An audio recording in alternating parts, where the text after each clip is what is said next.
Buen día, ¿me escuchan? Buen día, profe. Buen día. Bueno, vamos a hacer la clase ahora. Vamos a trabajar con el capítulo 8 del libro y de la materia, que es flujo interno. Flujo interno en tubería. Está regando mucho. Les voy a compartir el material y vamos a empezar. ¿Qué? Estamos con problemas con los videos, con el audio.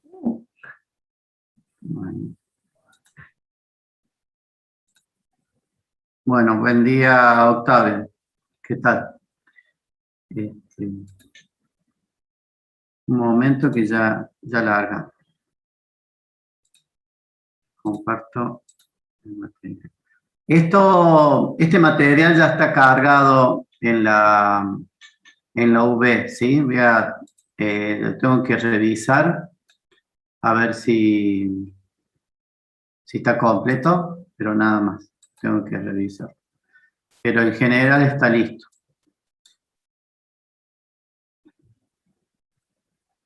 ¿Lo ven ahí? Les he compartido el material. ¿Está en la pantalla? Sí, profe. Bueno, gracias. Sí, profe.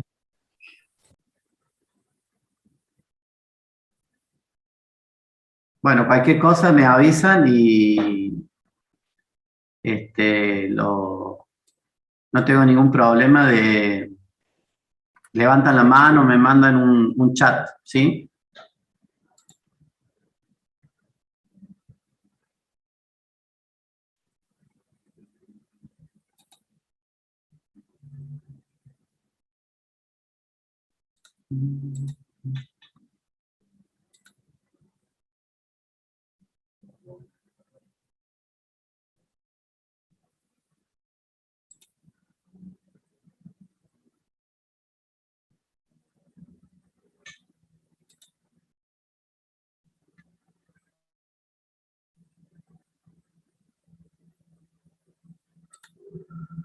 Bueno, entonces vamos a empezar a ver flujo en tuberías.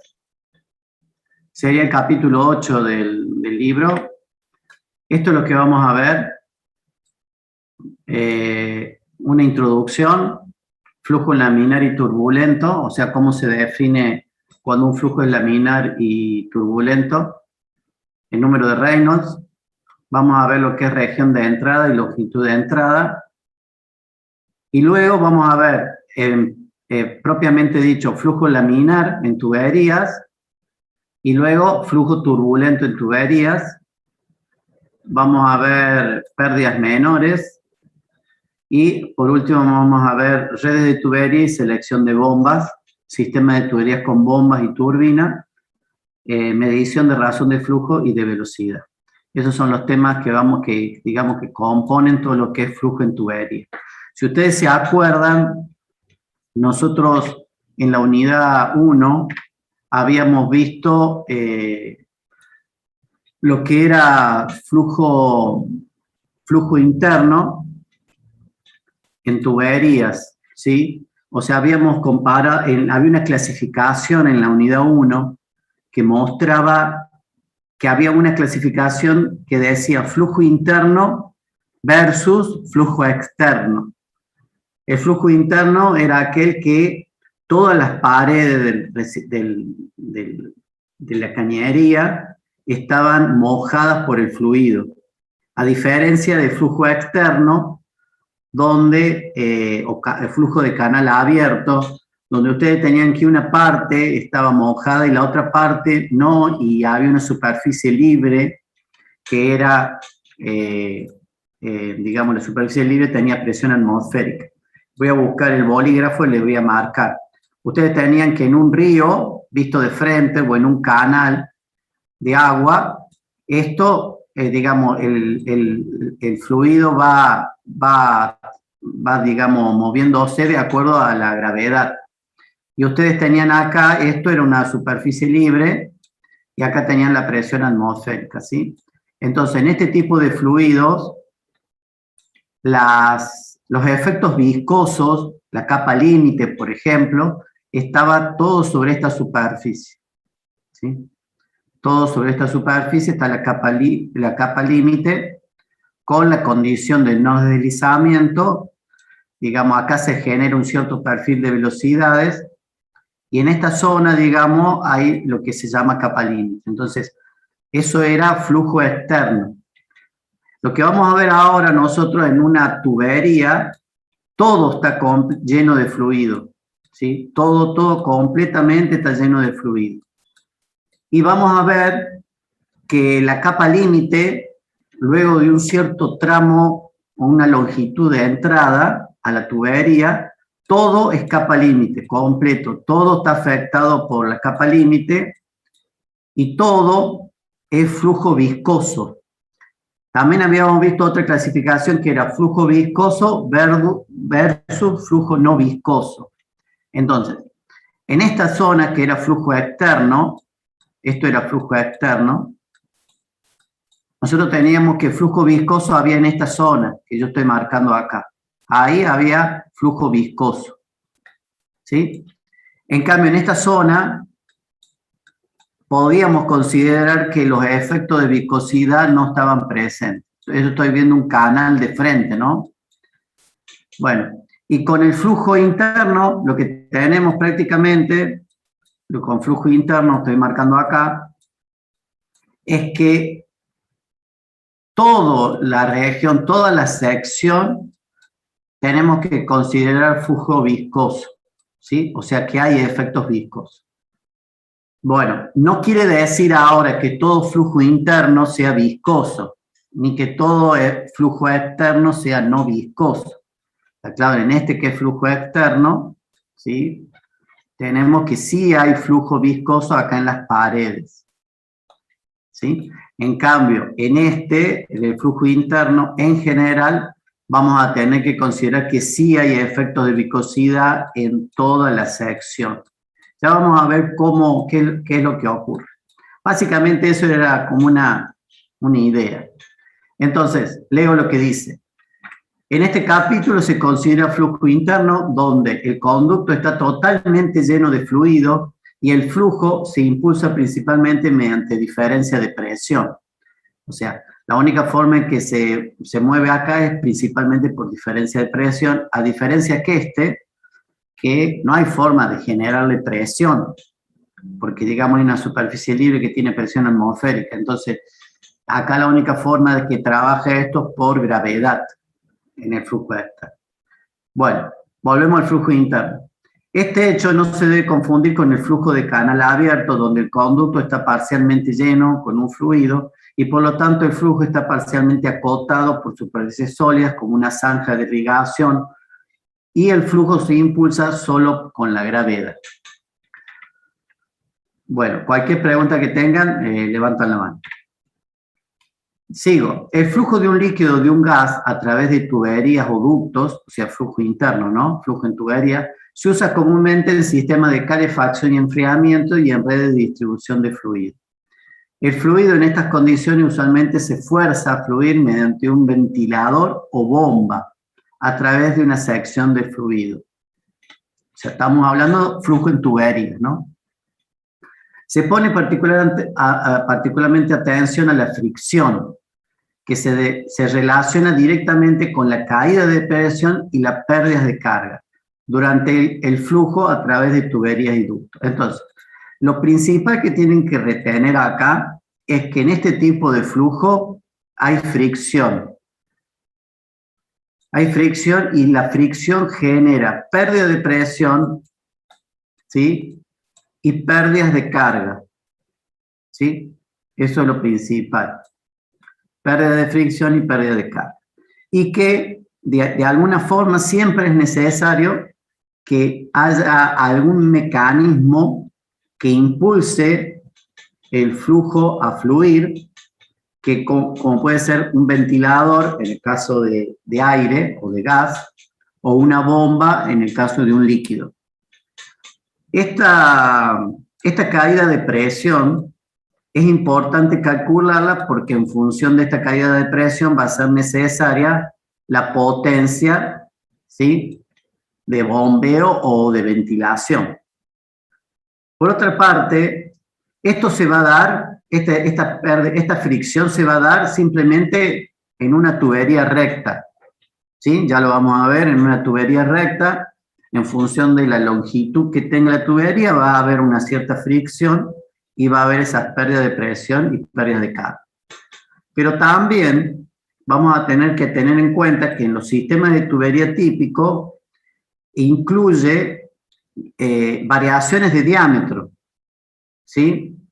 Estas variaciones de diámetro generalmente van unidas mediante uniones y codos. Va a haber uniones, va a haber codos para dirigir el fluido, va a haber válvulas, o sea, llaves, las que ustedes conocen como llaves, y va a haber bombas, ¿sí? Todo eso, imagínense ustedes la red domiciliaria de agua caliente y agua fría, ¿sí?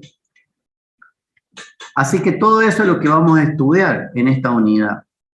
¿Cómo hacer esos cálculos? Entonces tenemos que las tuberías con una sección transversal, ¿sí?, circular, pueden resistir grandes diferencias de presión entre el interior y el exterior sin distorsión considerable. O sea, generalmente se usan tuberías circulares cuando tenemos grandes presiones, ¿sí? Entonces, la estructura de un material en forma circular soporta grandes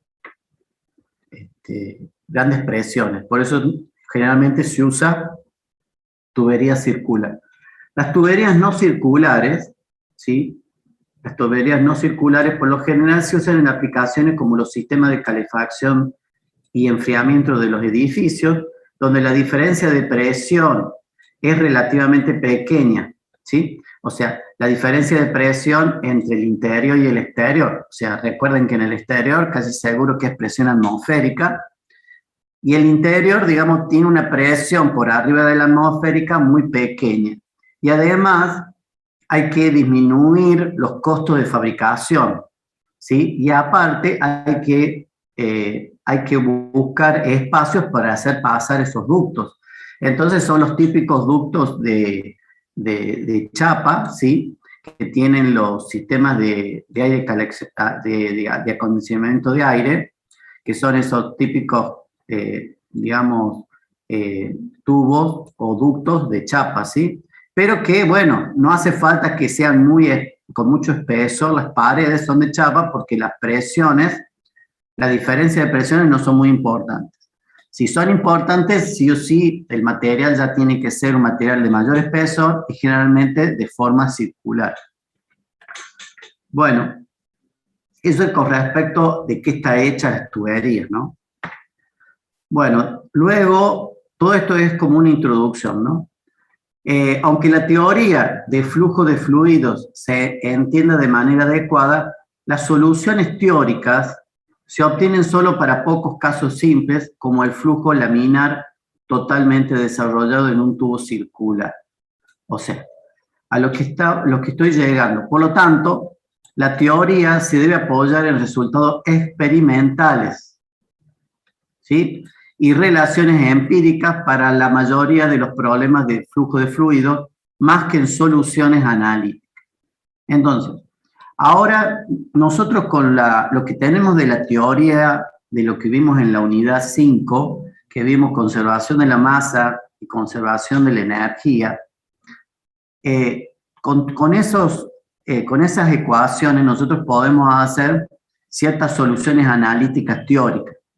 Pero en el caso de flujo en tuberías, salvo que sea un flujo laminar y totalmente desarrollado, cualquier otro caso, los datos se obtienen experimentalmente y no a través de cálculos teóricos, ¿sí? Son experiencias que se han hecho y se hacen cálculos y se sacan ciertos coeficientes o valores de fricción para cada tipo de situaciones. Entonces, es todo experimental, en la gran mayoría. Entonces, la velocidad del fluido en una tubería cambia de 0 en la superficie debido a la condición de no deslizamiento hasta un máximo en el centro de la tubería.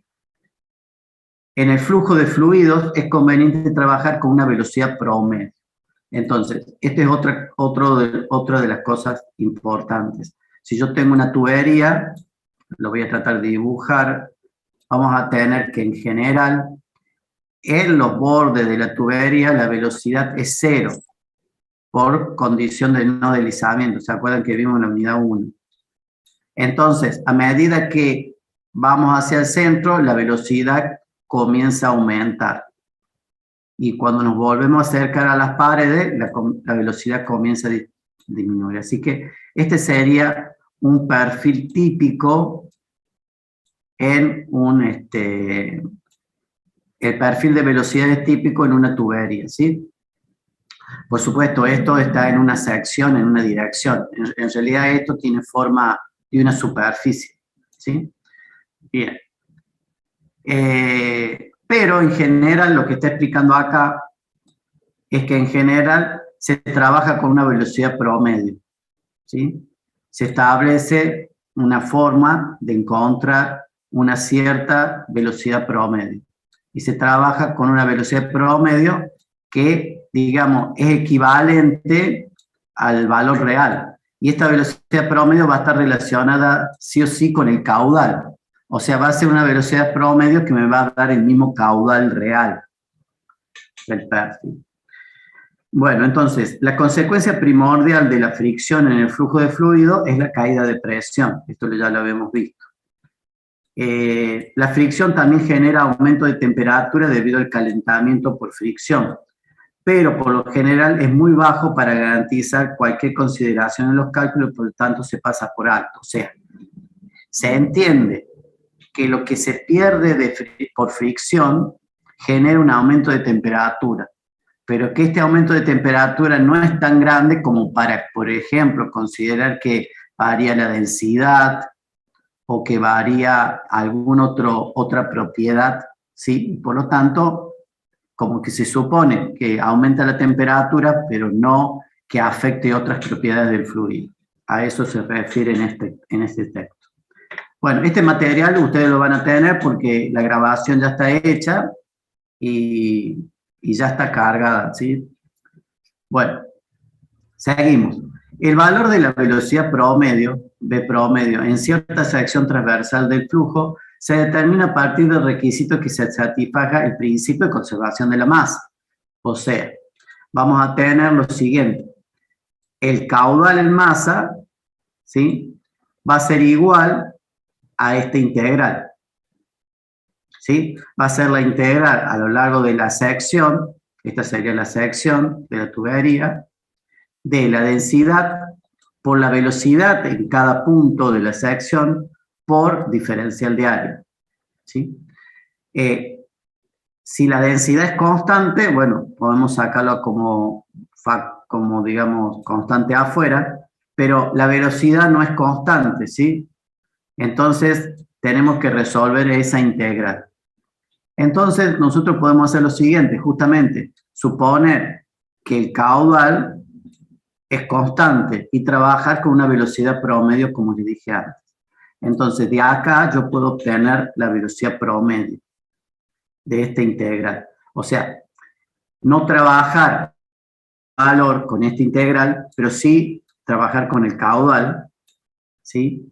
Y de esta forma trabajar con la velocidad promedio, despejar de acá la velocidad promedio, que haga que se respete el caudal para un perfil de velocidad constante. Este sería mi perfil de velocidad con el valor de la velocidad promedio, ¿sí? Pero el perfil real de velocidad, esto es como una simplificación que me da el mismo caudal, pero el perfil de velocidad, el real, es este. Bien. ¿Alguna pregunta? Entonces, donde tenemos que el m punto, acá le falta un puntito, el m punto es la razón de flujo de masa, o sea, el caudal de masa por unidad de tiempo. Rho es la densidad, AC es el área de la sección transversal y UR es el perfil de velocidad. Recuerden que el perfil de velocidad cambia en función de la distancia al centro. O sea, generalmente tenemos acá una coordenada I o una coordenada R, y en función de R va a dar un valor de velocidad determinado, ¿sí? Perdón, generalmente la velocidad en el centro es máxima. La velocidad en el centro de la tubería es máxima. Y la velocidad en las paredes, ¿cuánto es? Le pregunto a los alumnos, ¿cuánto es la velocidad acá en las paredes? Cero. Cero, profe. Así es, 0. Bueno, entonces siempre va a ser así. La velocidad en el centro es máxima, la velocidad en las paredes 0. Y a partir de ahí se da un cierto perfil de velocidad, ¿sí? Que va a tener una forma parecida a esto. Pero nosotros, trabajando como somos, digamos, como se hace en ingeniería, se trabaja con un valor equivalente, que es la velocidad media, que es el equivalente que me va a dar la misma, digamos, razón de flujo de masa, o sea, el mismo caudal en masa.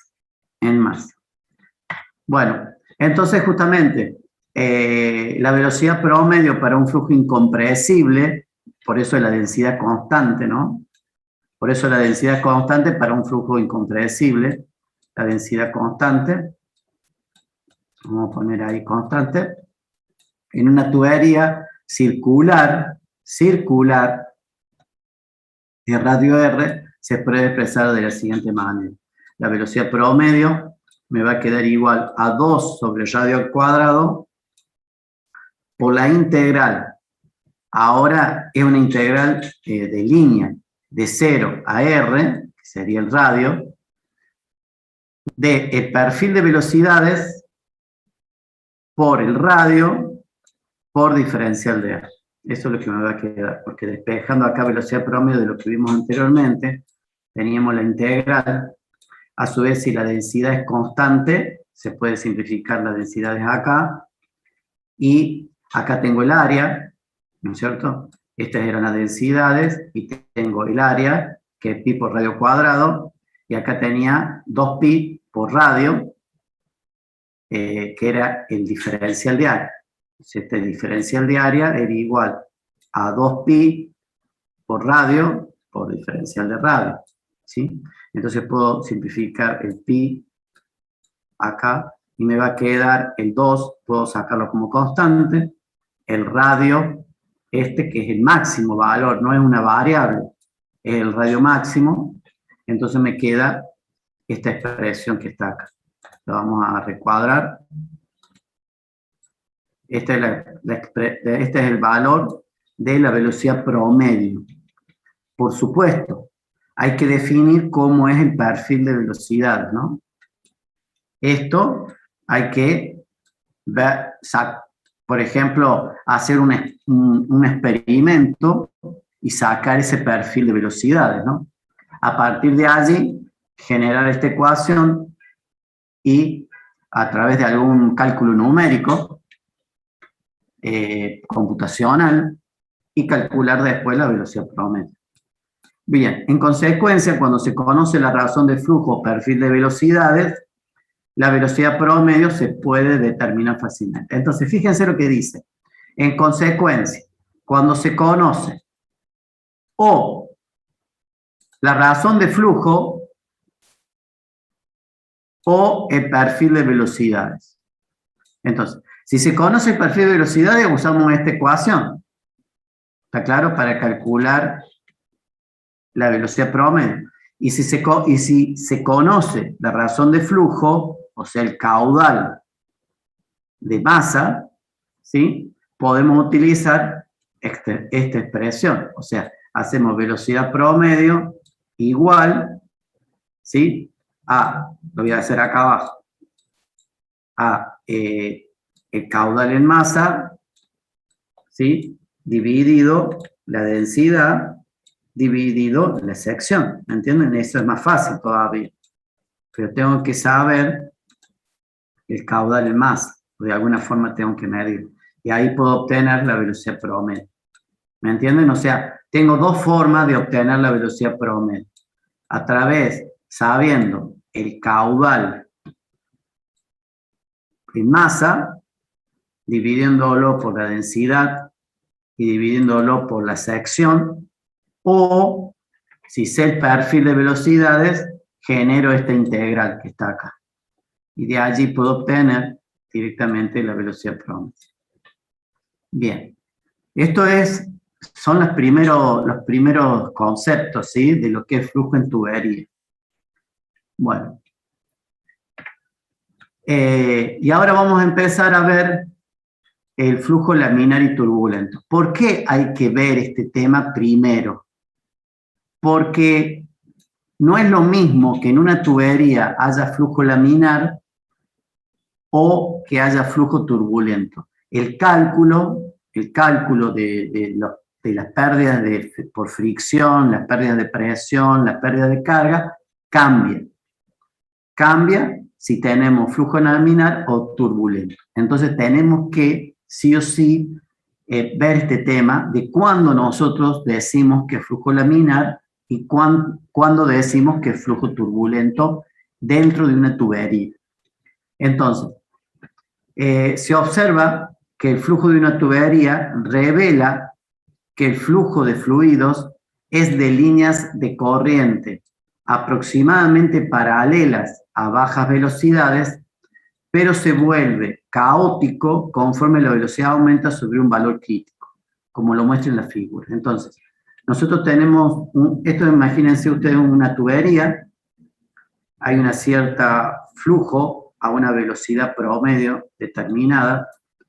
Si yo tengo de alguna forma una varilla muy pequeña introducida dentro del flujo, de tal forma que se inyecta colorante, va a ocurrir que por acá sale el colorante y va siendo arrastrado por el fluido, ¿no? O sea, acá está el resto del fluido, estoy haciendo rayado el resto del fluido, y el colorante se mantiene en una capa, ¿sí? La línea roja se va yendo, digamos, con el fluido, manteniendo una misma capa.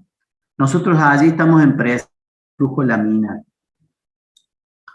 Ahora, si por alguna circunstancia, ¿sí? Generalmente una de las circunstancias es el aumento de la velocidad, nosotros vamos a tener que en la misma inyección del colorante vamos a tener que el colorante va a salir y se va a ser arrastrado por el flujo, y vamos a ver que lo que ocurre es que el colorante no queda dentro de una sola capa de fluido, sino que va haciendo este trazado y se va mezclando con el resto del fluido. En este caso nosotros estamos en presencia de flujo turbulento. Entonces, no es lo mismo para un flujo en tubería tener flujo laminar o flujo turbulento, ¿sí? No es lo mismo. Entonces, por eso hay que determinar qué tipo de flujo tenemos dentro de la tubería. Esto fue, el régimen, se dice entonces que el régimen de flujo en el primer caso es laminar, ¿sí? Y se caracteriza por líneas de corriente. ¿Se acuerda que vimos la definición de líneas de corriente? Por líneas de corriente suaves y movimiento sumamente ordenado. De esa forma se caracteriza el flujo laminar. En el segundo caso, es flujo turbulento y se caracteriza por fluctuaciones de velocidad y movimiento también desordenado. O sea, hay fluctuaciones en el sentido transversal al flujo, ¿sí? Y se mezcla el flujo de distintas capas. Ahora, yo lo que estoy haciendo simplemente es describiendo cuándo tengo flujo turbulento y cuándo tengo flujo laminar. O sea, hay que observarlo al flujo, ¿sí? Hay una etapa entre laminar y turbulento que se llama transición.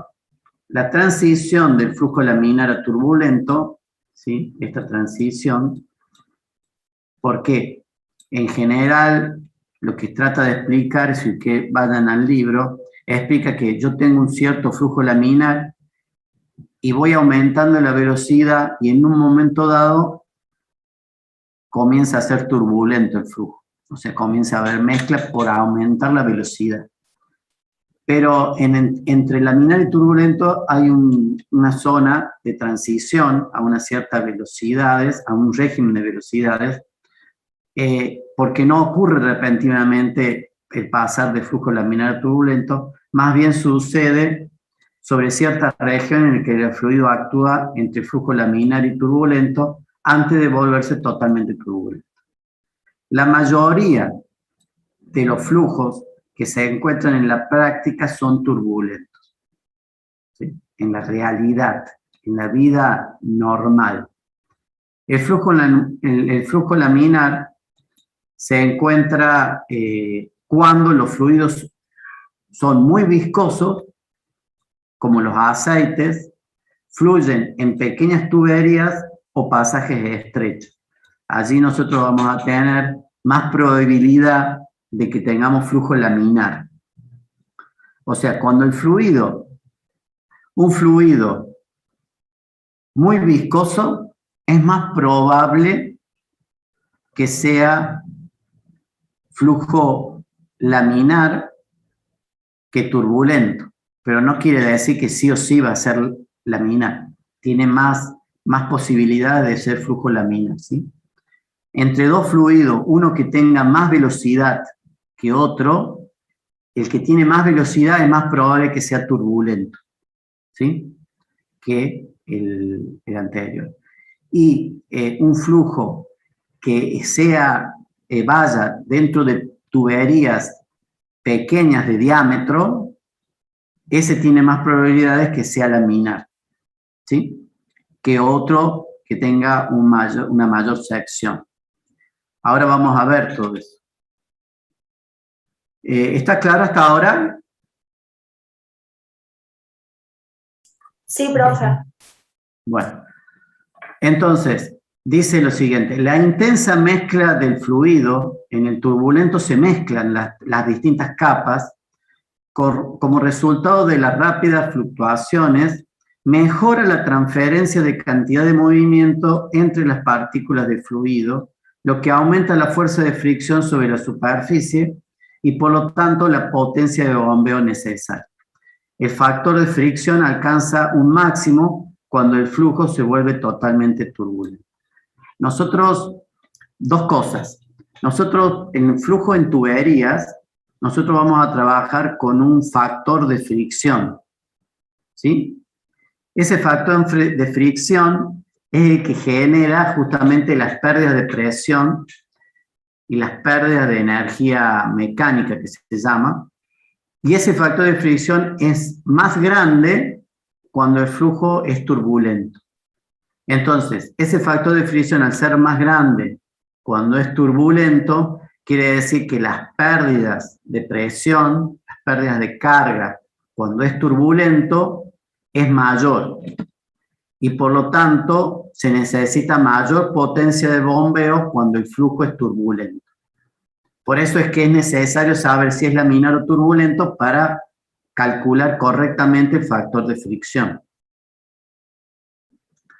Y bueno, la teoría dice que como el flujo es turbulento y se mezclan las capas, hay transferencia de cantidad de movimiento entre capas y por lo tanto hay, básicamente no lo dice acá, pero yo les comento, aumenta el gradiente de velocidad en las paredes de la tubería, aumenta el gradiente de velocidad en las paredes de la tubería, generando mayores efectos viscosos y generando una mayor pérdida de presión, mayor factor de fricción y por lo tanto es necesario una mayor potencia de bombeo. Bueno, estos son los son como tips, ¿no? Como cosas importantes para encarar este tema. Bueno, entonces, esa transición de flujo laminar o turbulento depende principalmente de, o sea, ¿qué es lo que va a generar que un flujo laminar se transforme en turbulento? Va a depender de la geometría, va a depender de la rugosidad de la superficie de la tubería, va a depender de la velocidad del flujo, va a depender de la temperatura de la superficie y va a depender del tipo de fluido, ¿sí? Del tipo de fluido, no flujo, el tipo de fluido, si es líquido, si es gas, si es agua, si es aceite, ¿sí? Bueno, y todo esto surge experimentalmente, o sea, acá no hay una teoría matemática exacta que explique todo esto que estamos hablando. Después de experimentos exhaustivos en los años 1880, Reynolds, ¿sí?, descubrió que el régimen de flujo depende principalmente de la razón que hay entre las fuerzas inerciales y las fuerzas viscosas en el fluido, ¿sí? A esa razón, que es un cociente entre fuerzas inerciales y fuerzas viscosas, recuerden, fuerzas inerciales sería el numerador y las fuerzas viscosas el denominador. Esa razón, ese cociente, se le llamó número de Reynolds y se expresa para un flujo interno en una tubería circular, ojo que es para el cálculo de una tubería circular, como RE, número de Reynolds,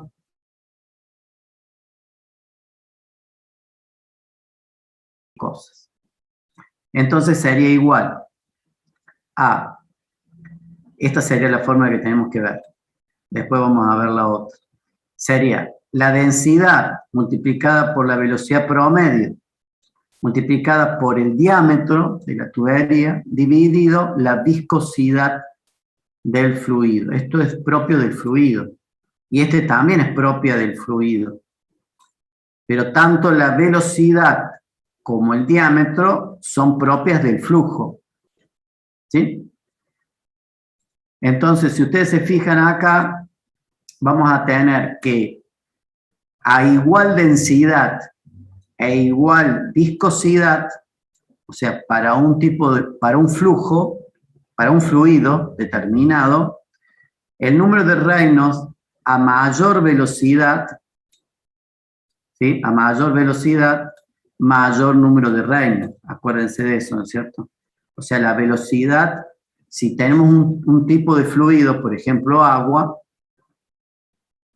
cuanto más velocidad tengamos, el número de Reynolds es más alto, ¿sí?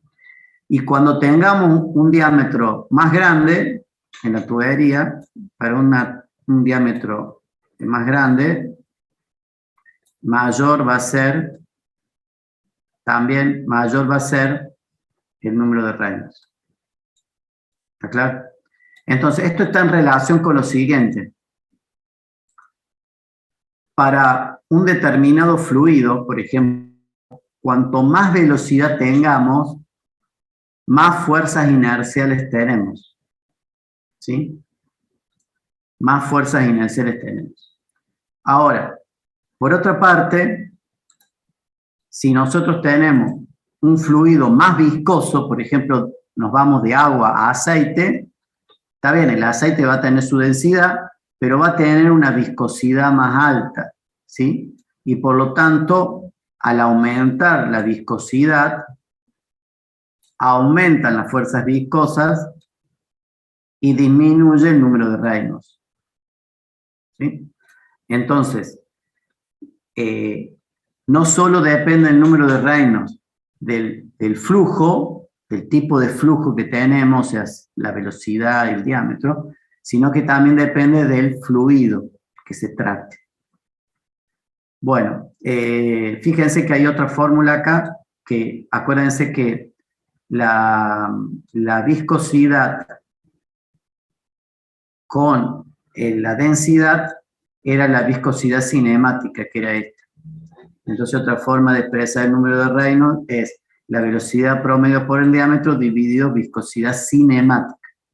Esta era la viscosidad cinemática. Bueno, eso es con respecto al número de Reynolds. Y bueno, entonces Reynolds experimentó, ¿sí? Y él determinó y vio esta cuestión de que había este tipo de relación, donde entonces la velocidad promedio, la prom es la velocidad promedio del flujo en metros por segundo, D es la longitud característica de la geometría, en este caso el diámetro en metros, la viscosidad cinemática del fluido en metro cuadrado sobre segundo. Bueno, si trabajamos con viscosidad cinemática. Bueno, la definición del número de Reynolds es la razón entre fuerzas inerciales y fuerzas viscosas del flujo de fluido. Y es igual entonces a la densidad por la velocidad promedio por el diámetro dividido la viscosidad del flujo, del fluido. Bien, entonces él se dio cuenta que a números grandes de Reynolds, las fuerzas inerciales son grandes en relación con las fuerzas viscosas y por lo tanto las fuerzas viscosas no pueden evitar las aleatorias y rápidas fluctuaciones del fluido. Por lo tanto, el flujo es turbulento. O sea, básicamente, cuando el flujo va transitando, siempre hay alguna perturbación, ¿sí? Alguna vibración, y genera que las moléculas se alteren.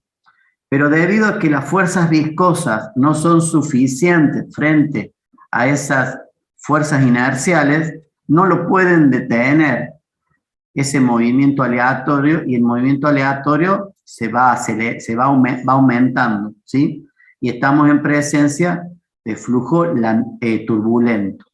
Ahora, cuando tenemos números de Reynolds bajo, pequeños, las fuerzas viscosas son importantes y ¿qué generan? Que hay perturbaciones, pero quedan amortiguadas, ¿sí? O sea, todo el tiempo, por allí, frente a una perturbación,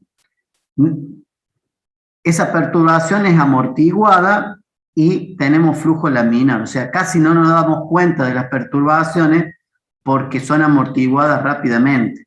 Cuando las fuerzas viscosas son mayores en proporción que las fuerzas de inercia, ¿sí? Entonces, allí vamos a tener laminar, y cuando las fuerzas viscosas no sean suficientemente importantes para suprimir esas fluctuaciones, vamos a tener flujo laminar, ¿sí? Esa es la explicación teórica de lo que está ocurriendo cuando tenemos flujo laminar o turbulento. El número de Reynolds es en donde el flujo se vuelve turbulento, se llama número de Reynolds crítico. O sea, en un momento dado tenemos flujo laminar y cuando el flujo se transforma en turbulento, se llama número de Reynolds crítico. El número de Reynolds crítico es diferente para geometrías y condiciones de flujo distintas, ¿sí?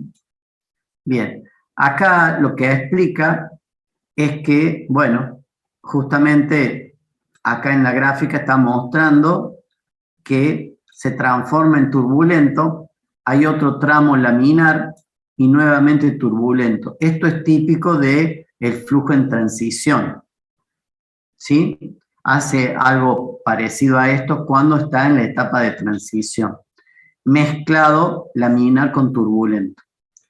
Bien, hablamos del número crítico. Para flujo interno, en una tubería circular, recuerden eso, el valor generalmente aceptado del número de Reynolds crítico es de 2300. Recuerden que es un número adimensional. Es un número totalmente adimensional, o sea, no tiene dimensión.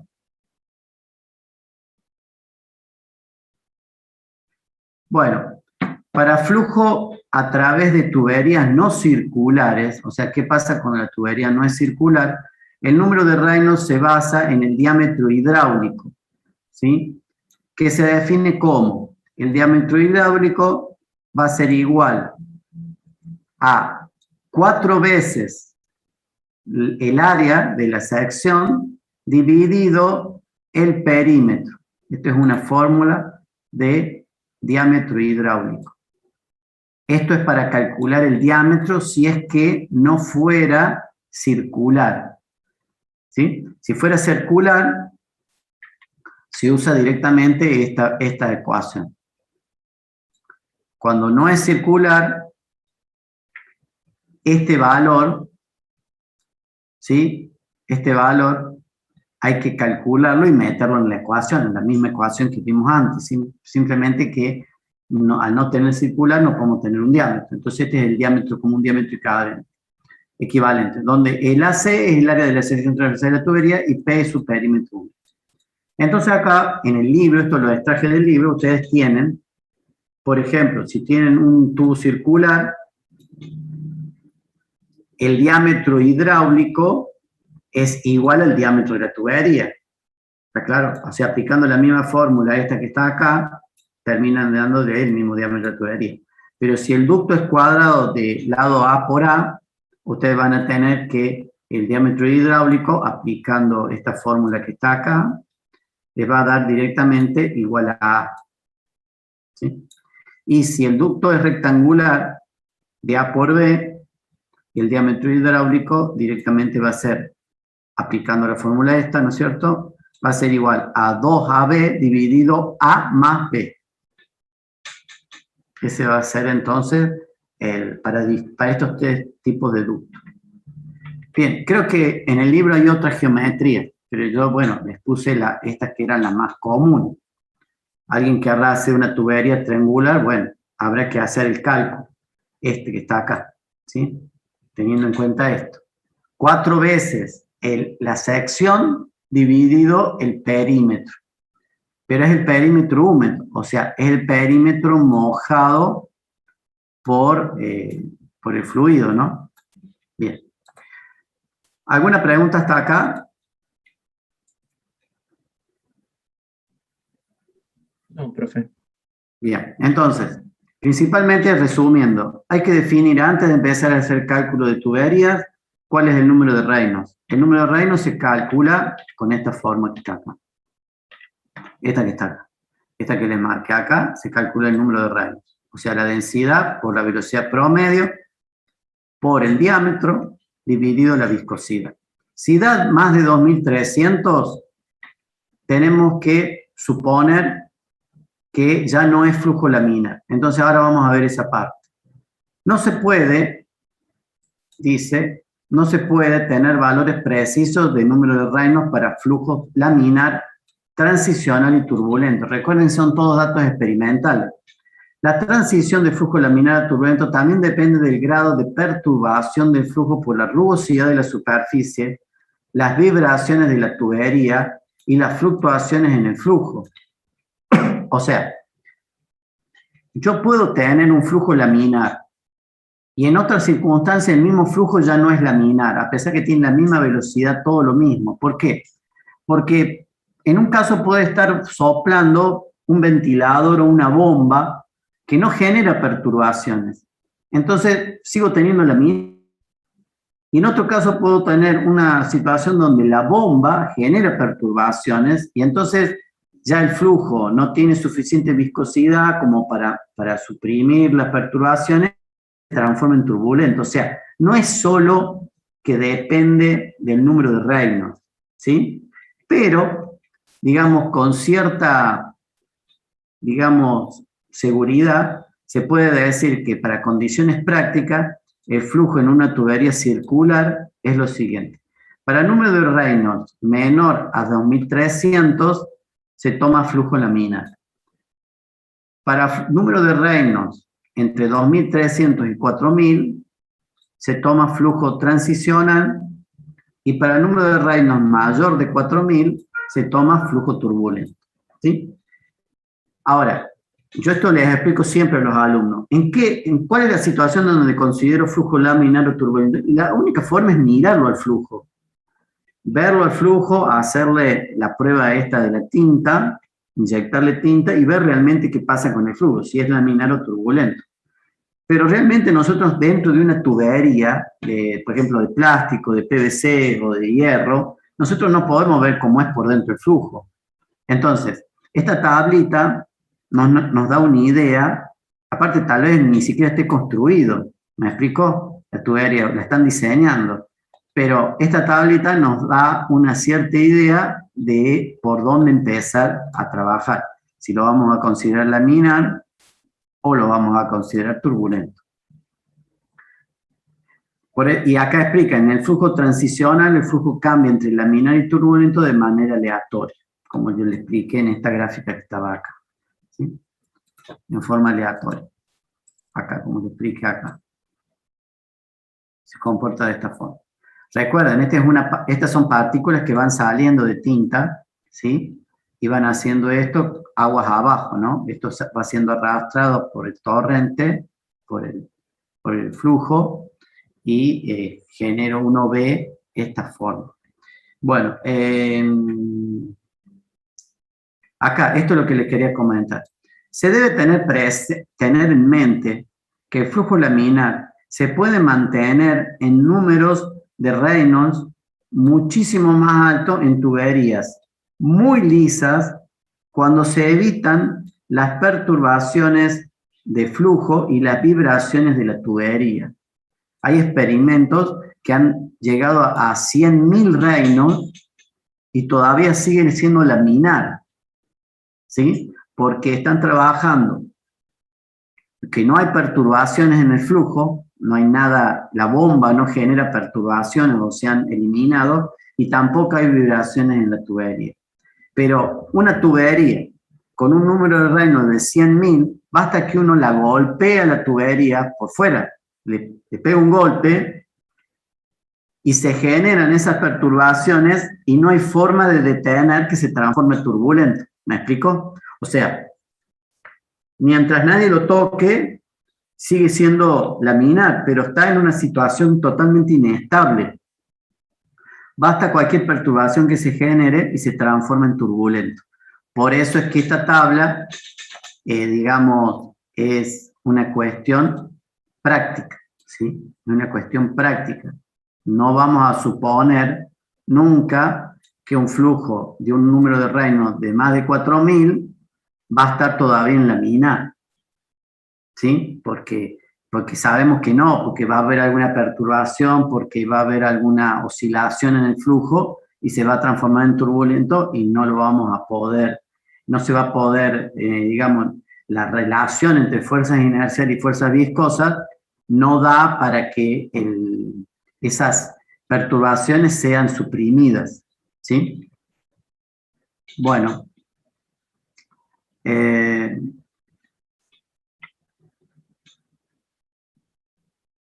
Bueno, entonces ahora vamos a ver alguna pregunta hasta acá porque vamos a entrar en otro tema.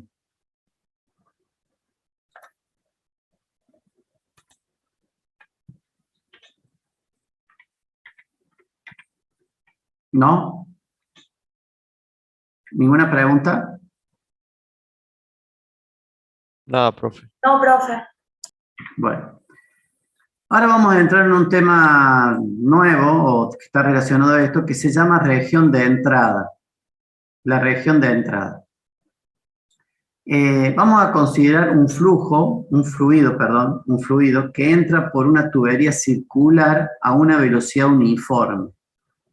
O sea, velocidad uniforme, acuérdense lo que era flujo uniforme, que en toda la sección o en toda la región que estamos hablando, la velocidad es siempre la misma, ¿sí?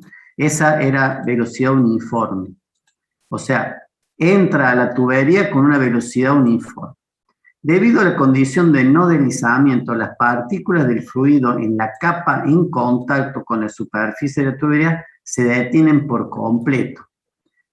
Esta capa también provoca que las partículas del fluido en las capas adyacentes frenen gradualmente como resultado de la fricción. Para configurarse esta reducción de velocidad, la capa de fluido en la sección media de la tubería tienen que aumentar la velocidad para mantener constante la razón de flujo a través de la tubería. Como resultado, a lo largo de la tubería se creará un gradiente de velocidad. La región del flujo en la que se sienten los efectos de los esfuerzos cortantes, viscosos, provocados por la viscosidad del fluido se llama capa límite. Esto lo habíamos visto ya. La hipotética superficie de la capa límite divide el flujo en una tubería en dos regiones. Hay una región de capa límite en la que los efectos viscosos y los cambios de velocidad son considerables y otra región del flujo central que es irrotacional porque no hay rotación de las partículas, en la que los efectos de fricción son despreciables y la velocidad permanece esencialmente constante en la dirección radial. Continúo. El grosor de la capa límite aumenta en la dirección del flujo hasta que la capa límite alcanza el centro de la tubería y por lo tanto llena toda la tubería como se muestra en la figura. Esto era lo que yo les comentaba, que un flujo en una tubería, todo es capa límite. Después de un cierto tramo. Entonces eso es lo que estamos estudiando ahora, esa región de entrada. O sea, esto es siempre en la entrada a una tubería. O sea, ustedes imagínense que acá tienen un depósito grande de fluido y el fluido entra en la tubería, que es esta la tubería, esta que tienen acá es la tubería, ¿sí? Esa que tienen ahí la tubería, entra a una cierta velocidad uniforme que dice. Por eso es que esta velocidad es así uniforme. Esto ocurre en los primeros milímetros de la tubería, ¿sí? En los primeros milímetros de tubería es la velocidad uniforme. Pero, ¿qué pasa? Está la condición de no deslizamiento. Entonces, en los siguientes próximos milímetros, ves que lo estamos midiendo acá con la coordenada X, y acá estamos midiéndola con el radio, la distancia al eje. Las partículas que están en contacto con la pared se detienen, ¿sí? Y debido a que estas partículas, hay una zona acá que tiene menor velocidad, en el centro toman una mayor velocidad con respecto a la velocidad promedio. Esta era la velocidad promedio. Entonces, para mantener la, digamos, la condición de conservación de la masa, si estas partículas van más lentas, ¿sí? Estas que están acá tienen menor velocidad, ¿sí? Evidentemente, estas partículas tienen menor velocidad, la que estoy marcando acá, estas son las velocidades de las partículas, en el centro tienen que aumentar la velocidad, ¿sí? Y eso es lo que ocurre realmente. A medida que, fíjense, que la capa límite, acá era esta nada más. Este trámite de acá era la capa límite, casi nada. La capa límite comienza a aumentar de a poco, de los dos lados, ¿sí? Fíjense, en este punto la capa límite es más grande. La capa límite es todo esto, el espesor de la capa límite, ¿sí? La capa límite, acuérdense que era donde había los gradientes de velocidad, ¿sí? Y donde hay gradiente de velocidad, los efectos viscosos se presentan, los efectos viscosos. O sea, una capa quiere frenar a otra capa. Y allí es donde están los efectos viscosos. O sea, el fluido puede tener viscosidad, pero si todos van a la misma velocidad, todas las capas van a la misma velocidad, no hay efectos viscosos. Ahora, en cuanto hay una capa que va más lenta, quiere frenar la otra capa a través de la viscosidad del fluido. Entonces, en este caso, esta capa está en contacto con la superficie, se detiene y frena a todas las otras. Y a medida que el fluido va avanzando en la dirección del eje X, va frenando cada vez más las otras capas. Fíjense acá la capa límite cada vez más grande, comienza a aumentar la capa límite, o sea, llega más lejos, tiene mayor espesor la capa límite, ¿sí?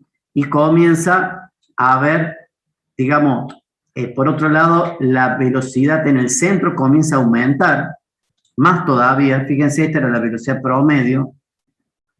Hay una zona que tiene menos velocidad que la promedio y otra zona que tiene más velocidad que la promedio.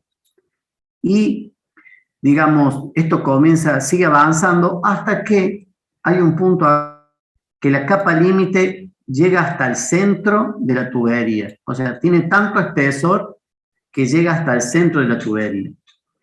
Donde tenemos que, hay una primera parte que tiene menos velocidad que la velocidad promedio y otra sección en el centro que tiene más velocidad que la velocidad promedio, alcanza el máximo en el centro y luego comienza de nuevo a disminuir a medida hasta hacerse cero al frente de la otra pared, ¿sí?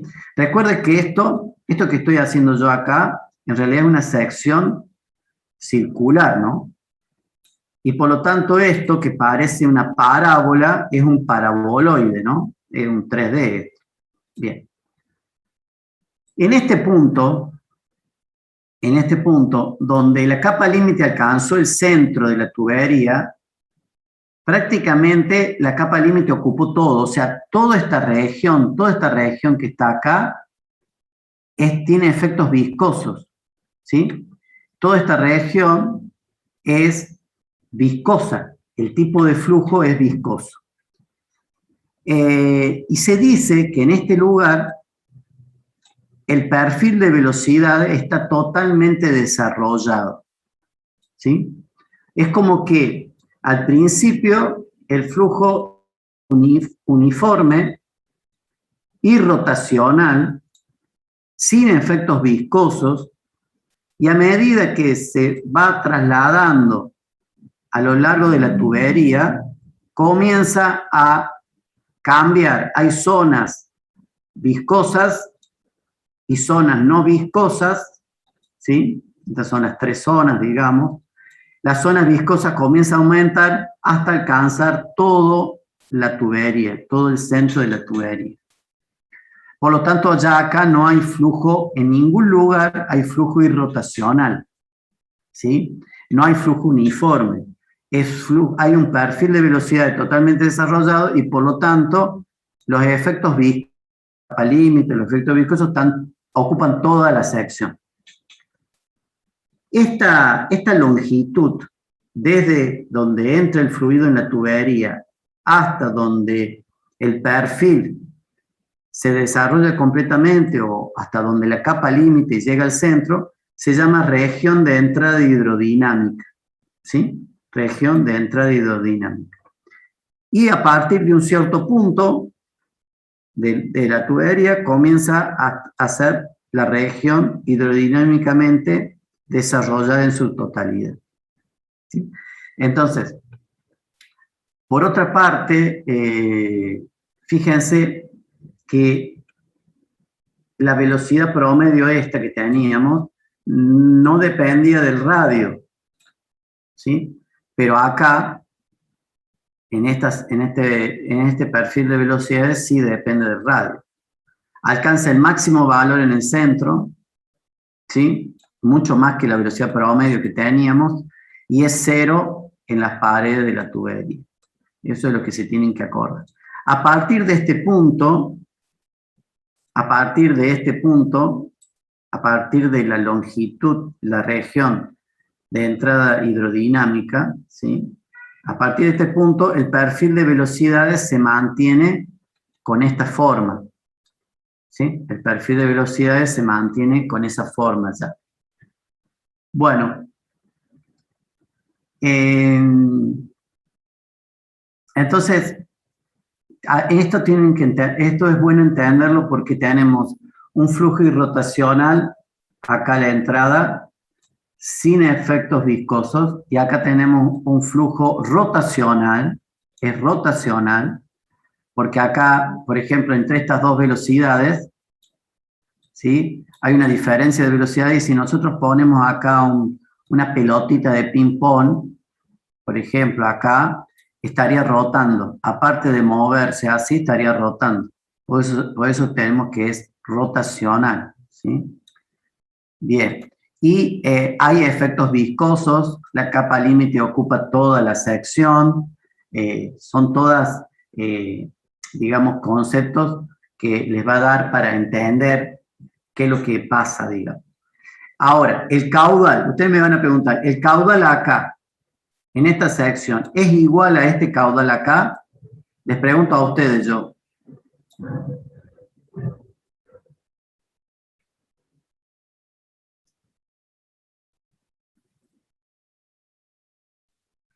Hola. Caudal másico, creo que sí, profe. Sí, sí, el caudal másico. Profe, ¿puede repetir la pregunta? El caudal másico, el caudal en masa, ¿es lo mismo en esta sección que en esta sección? Sí, profe, me parece que sí. Para mí sí, profe. Sí, el caudal másico hay que respetar. Por eso es que al disminuir en esta sección la velocidad, al disminuir, tiene que aumentar en esta otra la velocidad. ¿Sí? Fíjense que en realidad veníamos con una velocidad promedio y en el centro se hizo mucho mayor la velocidad. Prácticamente la velocidad en el centro es el doble que la velocidad promedio. ¿Sí? Bien. Por supuesto que no dije nada de qué forma tiene este perfil de velocidades. ¿Sí? Tiene esa forma en general, pero no es una forma que yo diga que es lineal o que diga que es cuadrático, ¿sí? Tiene esa forma. Es máximo en el centro, mucho mayor que la velocidad promedio, y cero en los extremos, ¿sí? Eso sí o sí. Bueno, la región desde la entrada de la tubería hasta el punto en que la capa límite emerge en la línea central, se llama región de entrada hidrodinámica, y la longitud de esta región se llama longitud de entrada hidrodinámica HL. El flujo en la región de entrada se llama flujo en desarrollo hidrodinámico porque esta es la región donde se crea el perfil de velocidad. ¿Sí? La zona más allá de la región de entrada en la que el perfil de velocidad está totalmente desarrollado y permanece invariable, se llama región hidrodinámicamente desarrollada totalmente. Se dice que el flujo está totalmente desarrollado. El perfil de velocidad en la región totalmente desarrollada es parabólico en el flujo laminar. Eso es lo que les quería comentar. En flujo laminar, la forma de este perfil es parabólico. ¿Sí? Y en 3D, acuérdense que esto es una tubería circular, es un paraboloide. El perfil de velocidad en el caso de laminar. En flujo turbulento es un poco más plano o más lleno debido al movimiento de vórtices y una mezcla más vigorosa en la dirección radial. O sea, cuando es turbulento, lo que ocurre, lo voy a dibujar ahora pero después lo vamos a ver. Cuando es turbulento, lo que ocurre es lo siguiente. Cuando está totalmente desarrollado, ¿no? O sea, en este punto, en el flujo, en ese punto que está ahí, que estoy marcando. Cuando es turbulento, hay mayor gradiente de velocidad acá y luego hace algo así.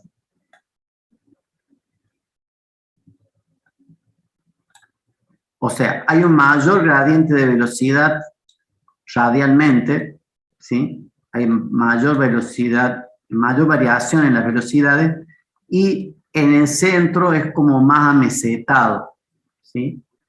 Eso es cuando es turbulento. Cuando es laminar, es parabólico. Bueno, pero por supuesto, en cualquiera de los dos casos se respeta la ecuación de conservación de la masa, ¿no? Bien.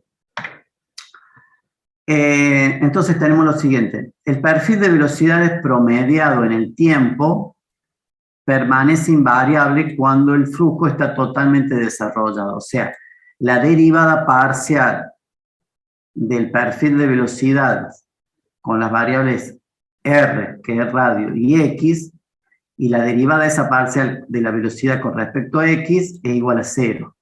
¿Sí? O sea, no varía cuando está totalmente desarrollado, la velocidad ya no varía más con X, ¿sí? Con X. El esfuerzo de corte en la pared de la tubería, tau W, se relaciona con la pendiente del perfil de velocidad. O sea, ¿se acuerdan que lo habíamos visto en la unidad 2? El esfuerzo de corte era proporcional al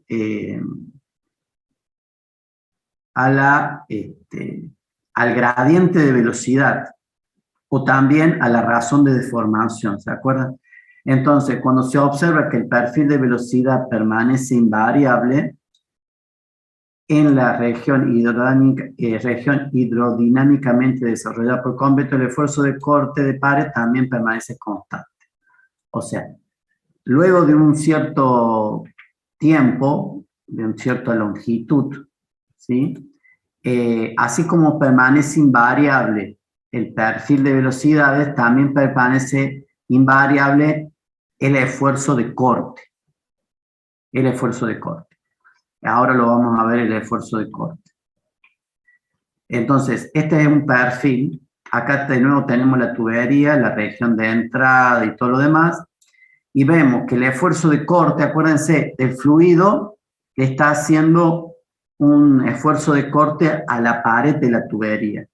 Entonces, fíjense, cuando ya está totalmente desarrollado, el esfuerzo de corte es ya constante. Pero a medida que nos vamos yendo a la entrada, allí hay mayor esfuerzo de corte, ¿sí? O sea, una pregunta de examen es, ¿dónde hay más esfuerzo de corte en ella? Y ustedes tienen que decir, en la entrada.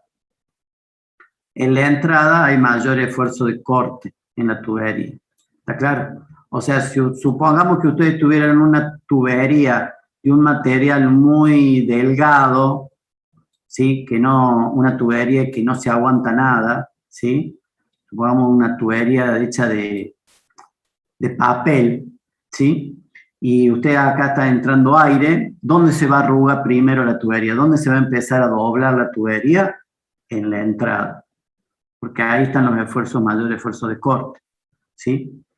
Bien, luego comienza a disminuir hasta que la capa límite se desarrolló, llegó hasta el centro y allí se termina de, digamos, el perfil de velocidad se mantiene constante y por lo tanto la tensión de corte también permanece constante.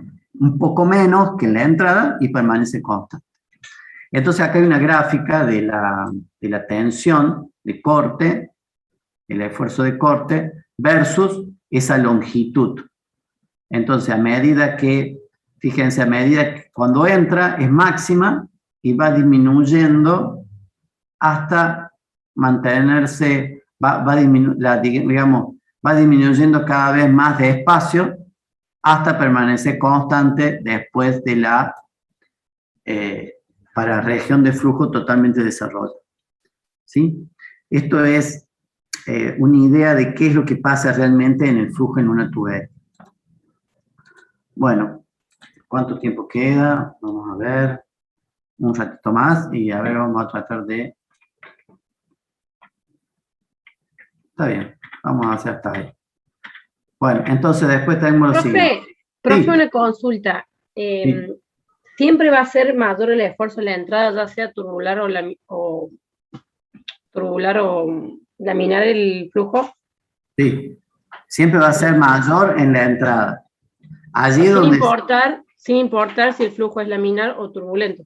Sin importar si el flujo es laminar o turbulento. Sí, Porque también nos podrían preguntar así en el examen, o se nos preguntan... No, allí no es indistinto, en esa zona indistinto. Acá lo importante es que si ustedes tienen que, por ejemplo, dimensionar una tubería o el soporte de una tubería, hay que dimensionarlo allí, que ahí donde hay más esfuerzo de corte. Claro. ¿Me explico? O sea, no vas a dimensionar con el perfil totalmente desarrollado, sino tenés que dimensionar allí. Esa es una cuestión como de criterio de diseño. ¿Sí? Claro. Bueno, después dice acá, leo lo que dice acá, dice, en la región de entrada hidrodinámica de una tubería, el esfuerzo de corte de pared es el más alto a la entrada de la tubería, donde el grosor de la capa límite es más pequeño y disminuye gradualmente hasta el valor correspondiente al flujo totalmente desarrollado, como se muestra en el figura. Por lo tanto, la caída de presión es más alta en las regiones de entrada de una tubería y el efecto de la región de entrada siempre es aumentar el factor de fricción promedio para toda la tubería. Este aumento puede ser importante para tuberías cortas, pero es despreciable para las largas. Acá hay un concepto que luego lo vamos a volver a ver y sería bueno tenerlo ahora presente.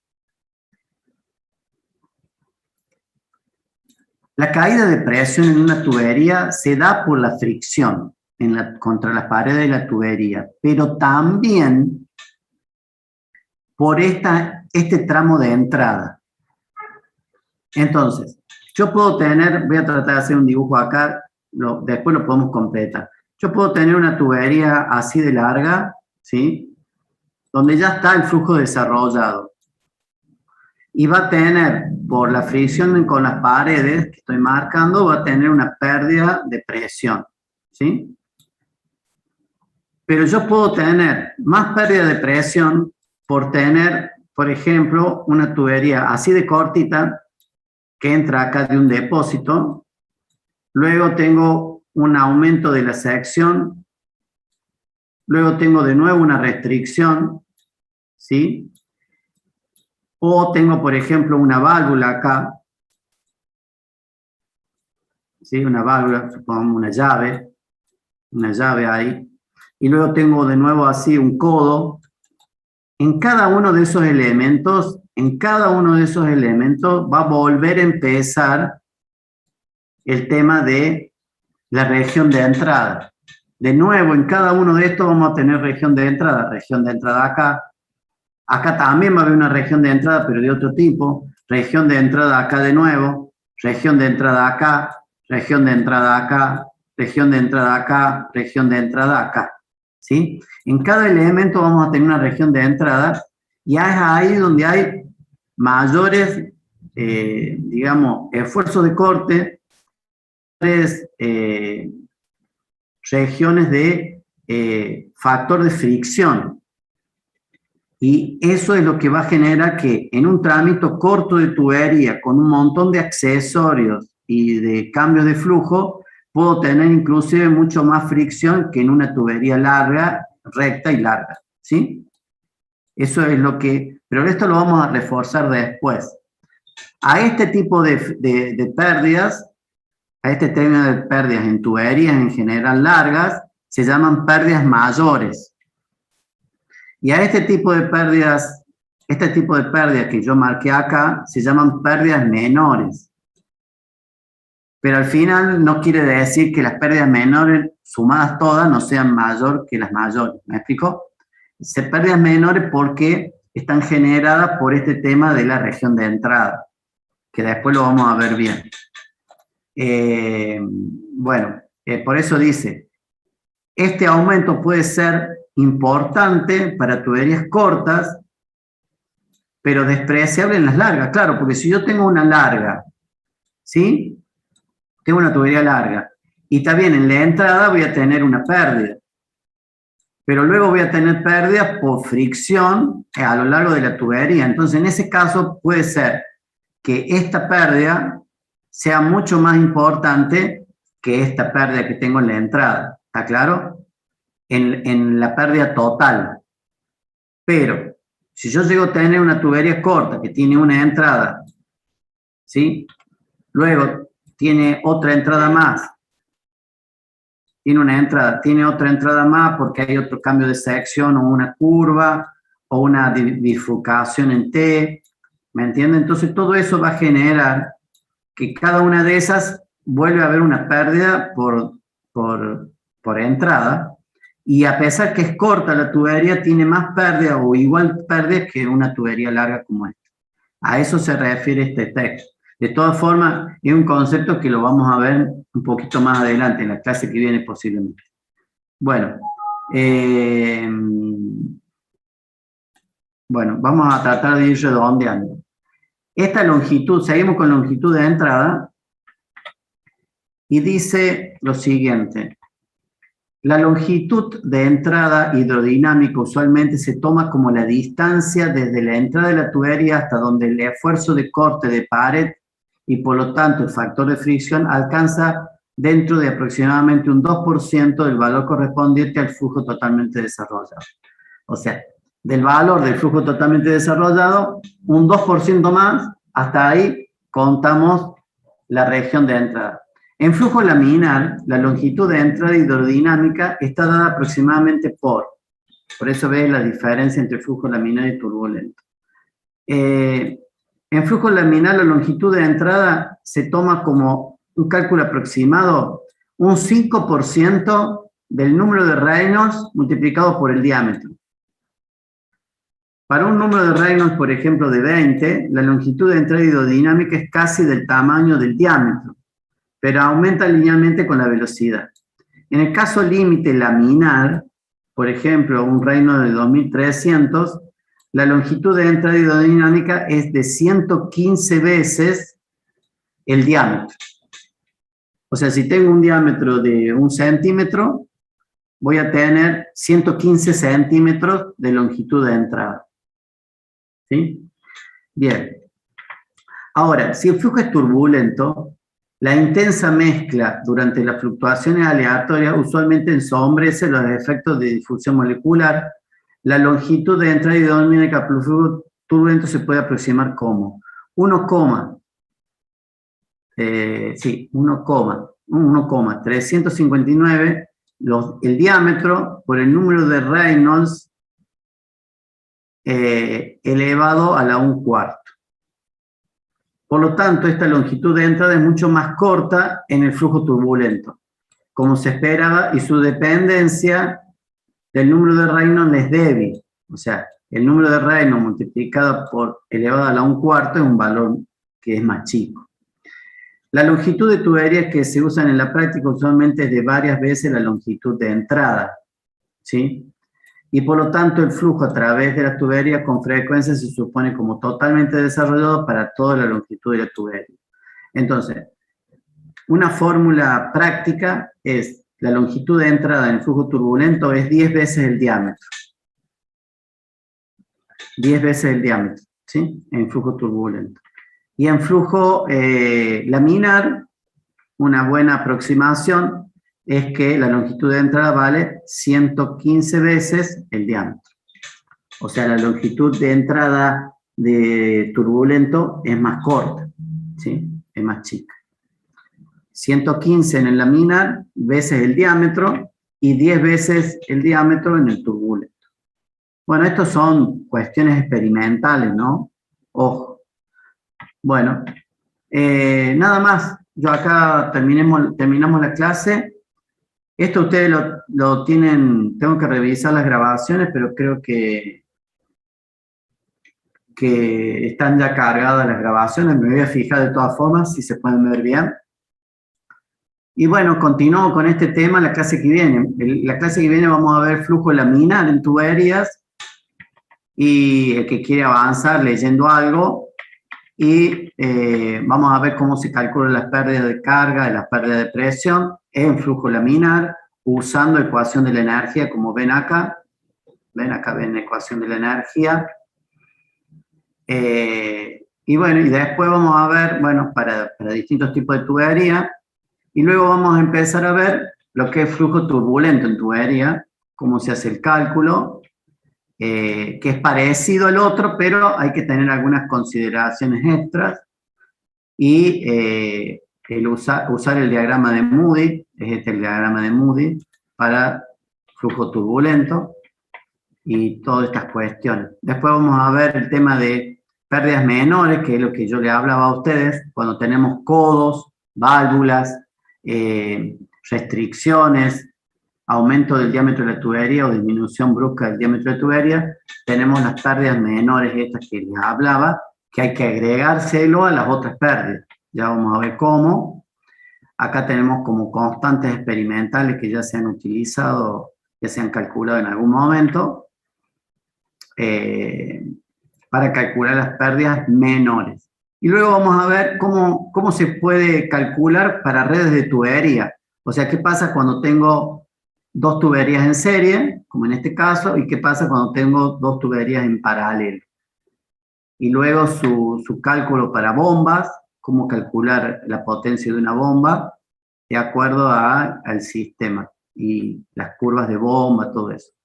Con esto tendremos que completarlo para terminar con el capítulo 8. Así que bueno, eso era nada más. Les quería adelantar de lo que vamos a ver la clase que viene. Profe, una consulta, ¿la clase que viene es feriado o tenemos clase igual? La clase que viene. A ver. Porque el lunes 16, creo que pasan porque el martes 17 sería feriado y me parece que lo pasan el lunes. O no sé si hay puente. Me tengo que fijar. ¿Eso fue determinado ahora o siempre fue así? Oh, la verdad que no sé, eso lo tengo en el calendario del celu. Espérate un cacho. No, es feriado. El lunes que viene es feriado. Claro. Siempre. Sí. El lunes que viene es feriado. Porque viste que en la página de la UTN está el calendario de feriados. Y figura como feriado. Sí, sí. Bueno, de todas formas yo les cargo el material, todo el material para que ustedes lo tengan, ¿sí? ¿Alguna pregunta? Profe, yo tengo una pregunta. Quería saber, ¿ya había decidido cuándo iba a habilitar la revisión del primer parcial? ¿O cuándo íbamos a hacer el Zoom para verlo el parcial? ¿Del teórico? Sí, el teórico. Bueno, sí, lo hagamos. No hay ningún problema, ya les voy a avisar. Pero vamos a hacer un recuperatorio de ese parcial también.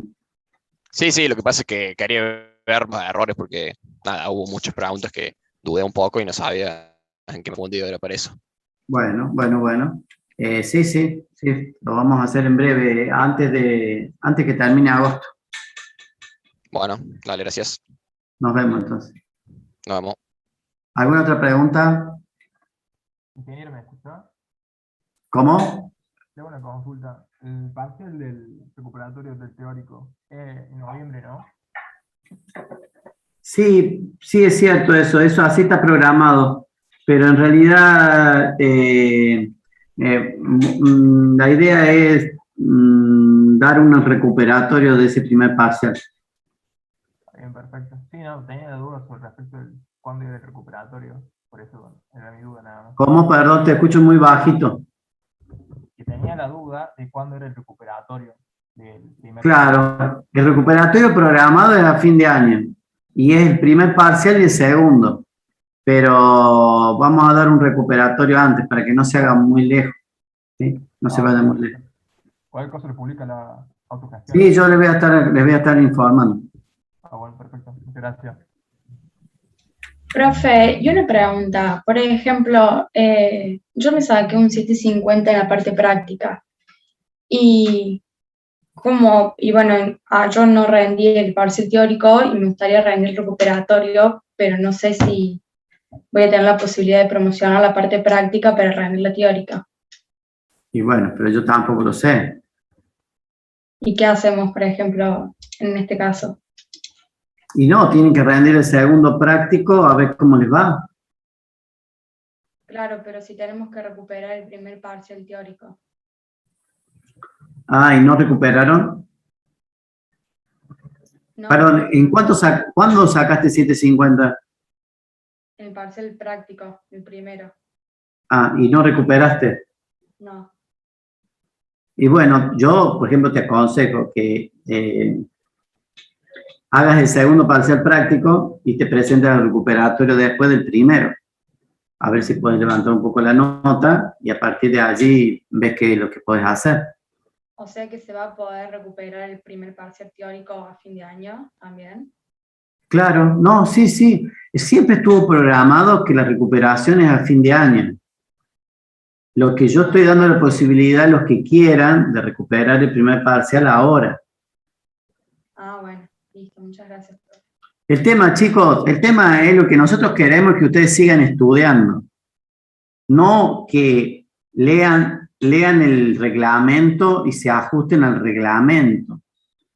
La idea nuestra es de alentarlos a ustedes que sigan estudiando. ¿Está claro? Así que ese es el objetivo, que ustedes sigan estudiando, preparando la materia y dándole posibilidades que ustedes puedan hacer la aprobación directa. Pero evidentemente no es basándose en el reglamento, sino que basándose en que ustedes van a seguir estudiando. Bien, profe, muchas gracias. No, por favor. Bueno, ¿nadie más? Bueno, los saludo.